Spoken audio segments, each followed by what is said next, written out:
Ambani news ಟಿವಿಗೆ ಸ್ವಾಗತ. ಪ್ರತಿದಿನ ನ್ಯೂಸ್ ಅಪ್ಡೇಟ್ಗಾಗಿ ಸಬ್ಸ್ಕ್ರೈಬ್ ಮಾಡಿ, ಲೈಕ್ ಮಾಡಿ, ಶೇರ್ ಮಾಡಿ. ನಮಸ್ಕಾರ ವೀಕ್ಷಕರೇ, ಅಂಬಾನಿ ನ್ಯೂಸ್ ಟಿವಿಗೆ ಸ್ವಾಗತ. ಚಿಂತಾಮಣಿ ತಾಲೂಕಿನ ಸಹಕಾರ ಕ್ಷೇತ್ರದಲ್ಲಿ ಸಂಚಲನ ಮೂಡಿಸಿದ ಅಕ್ಕಿಮಂಗಲ ಹಾಲು ಉತ್ಪಾದಕರ ಸಹಕಾರ ಸಂಘದ ಚುನಾವಣಾ ಫಲಿತಾಂಶ ಹೊರಬಿದ್ದಿದೆ. ಚಿಂತಾಮಣಿ ತಾಲೂಕಿನ ಸಂತೇಕಲ್ಲಹಳ್ಳಿ ಗ್ರಾಮ ಪಂಚಾಯಿತಿ ವ್ಯಾಪ್ತಿಯ ಅಕ್ಕಿಮಂಗಲ ಡೈರಿಯಲ್ಲಿ ಇಂದು ಹೊಸ ಇತಿಹಾಸ ಬರೆಯಲಾಗಿದೆ.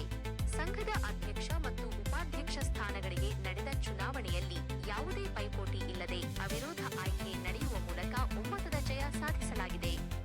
ಸಂಘದ ನೂತನ ಅಧ್ಯಕ್ಷರಾಗಿ ವೆಂಕಟೇಶಪ್ಪ ಹಾಗೂ ಉಪಾಧ್ಯಕ್ಷರಾಗಿ ಹನುಮಪ್ಪ ಅವರು ಅವಿರೋಧವಾಗಿ ಆಯ್ಕೆಯಾಗಿದ್ದಾರೆ. ಇತ್ತೀಚೆಗಷ್ಟೇ ನಿರ್ದೇಶಕರ ಸ್ಥಾನಕ್ಕೆ ಚುನಾವಣೆ ನಡೆದಿತ್ತು. ಆದರೆ ಇಂದು ನಡೆದ ಪದಾಧಿಕಾರಿಗಳ ಆಯ್ಕೆ ಪ್ರಕ್ರಿಯೆಯಲ್ಲಿ ಅಧ್ಯಕ್ಷ ಸ್ಥಾನಕ್ಕೆ ವೆಂಕಟೇಶಪ್ಪ ಮತ್ತು ಉಪಾಧ್ಯಕ್ಷ ಸ್ಥಾನಕ್ಕೆ ಹನುಮಪ್ಪ ಅವರು ಮಾತ್ರ ನಾಮಪತ್ರ ಸಲ್ಲಿಸಿದ್ದರು. ಬೇರೆ ಯಾರೂ ನಾಮಪತ್ರ ಸಲ್ಲಿಸದ ಹಿನ್ನೆಲೆಯಲ್ಲಿ ಚುನಾವಣಾ ಅಧಿಕಾರಿ ಭಾಸ್ಕರ್ ರೆಡ್ಡಿ ಕೆಎಸ್ ಅವರು ಇಬ್ಬರನ್ನೂ ಅವಿರೋಧವಾಗಿ ಆಯ್ಕೆ ಮಾಡಲಾಗಿದೆ ಎಂದು ಘೋಷಿಸಿದರು.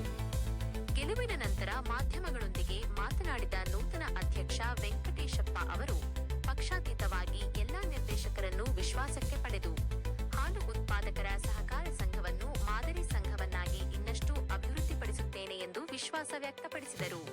ಈ ಸಂದರ್ಭದಲ್ಲಿ ಮುಖಂಡರಾದ A T Chandrashekar, Muniramappa, Manjunatha, Venkatareddy, Srinivas, Savitramma, T Ravindra, Suresha A N, Kavitha, Lalithamma ಹಾಗೂ ಡೈರಿ ಕಾರ್ಯದರ್ಶಿ ಶಿವಕುಮಾರ್ ಸೇರಿದಂತೆ ಹಲವರು ಉಪಸ್ಥಿತರಿದ್ದು ನೂತನ ಪದಾಧಿಕಾರಿಗಳಿಗೆ ಶುಭ ಕೋರಿದರು.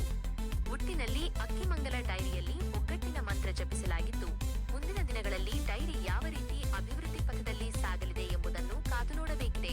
ನಿರಂತರ ಸುದ್ದಿಗಳಿಗಾಗಿ ನೋಡ್ತಾ ಇರಿ ಅಂಬಾನಿ. ನಿಯಮಿತ ಅಕ್ಕಿಮಂಗಲ ಚಿತ್ತಾನ ತಾಲೂಕು ಚಿಕ್ಕಬಳ್ಳಾಪುರ ಜಿಲ್ಲೆ. ಇದರ ಮುಂದಿನ 5 ವರ್ಷಗಳ ಅವಧಿಗೆ ದಿನಾಂಕ 17 ಮಾರ್ಚ್ 2026ರಂದು ಅವಿರೋಧವಾಗಿ 12 ಜನ ನಿರ್ದೇಶಕರು ಚುನಾಯಿತರಾಗಿದ್ದರು. ಚುನಾಯಿತ ನಿರ್ದೇಶಕರಿಗೆ ಇಂದು 31 ಮಾರ್ಚ್ 2026ರಂದು ಪದಾಧಿಕಾರಿ ಚುನಾವಣಾ ಸಭೆಯನ್ನು ಕರೆಯಲಾಗಿತ್ತು. ಪದಾಧಿಕಾರಿ ಚುನಾವಣಾ ಸಭೆಯಲ್ಲಿ ಶ್ರೀ ವೆಂಕಟೇಶಪ್ಪ ಸಣ್ಣ ಮುನಿಶಾಮಪ್ಪರವರು ಅಧ್ಯಕ್ಷರಾಗಿ ಅವಿರೋಧವಾಗಿ ಚುನಾಯಿತರಾಗಿದ್ದಾರೆ. ಉಪಾಧ್ಯಕ್ಷರಾಗಿ ಶ್ರೀ ಹನುಮಪ್ಪ ನಾರಾಯಣಪ್ಪರವರು ಸಹ ಒಂದೇ ನಾಮಪತ್ರ ಬಂದಿತ್ತು, ಅವಿರೋಧವಾಗಿ ಚುನಾಯಿತರಾಗಿರುತ್ತಾರೆ. ಒಟ್ಟು 12 ಜನ ಇರ್ತಕ್ಕಂಥ ನಿರ್ದೇಶಕರ ಸಭೆಯಲ್ಲಿ ಅಧ್ಯಕ್ಷ ಉಪಾಧ್ಯಕ್ಷ ಚುನಾವಣೆಯನ್ನು ನಡೆಸಲಾಯಿತು. ಉತ್ಪಾದಕರ ಸಂಘದ ಅಧ್ಯಕ್ಷರನ್ನಾಗಿ ನನ್ನನ್ನು ನೇಮಕ ಮಾಡಿರುವ ಎಲ್ಲ ಹಾಲು ಉತ್ಪಾದಕರ ಸದಸ್ಯರಿಗೂ ಹಾಗೂ ಡೈರೆಕ್ಟರ್ಗೂ ನನ್ನ ಪೂರಕ ವಂದನೆಗಳನ್ನು ಅರ್ಪಿಸ್ತಾ ಇದ್ದೀನಿ.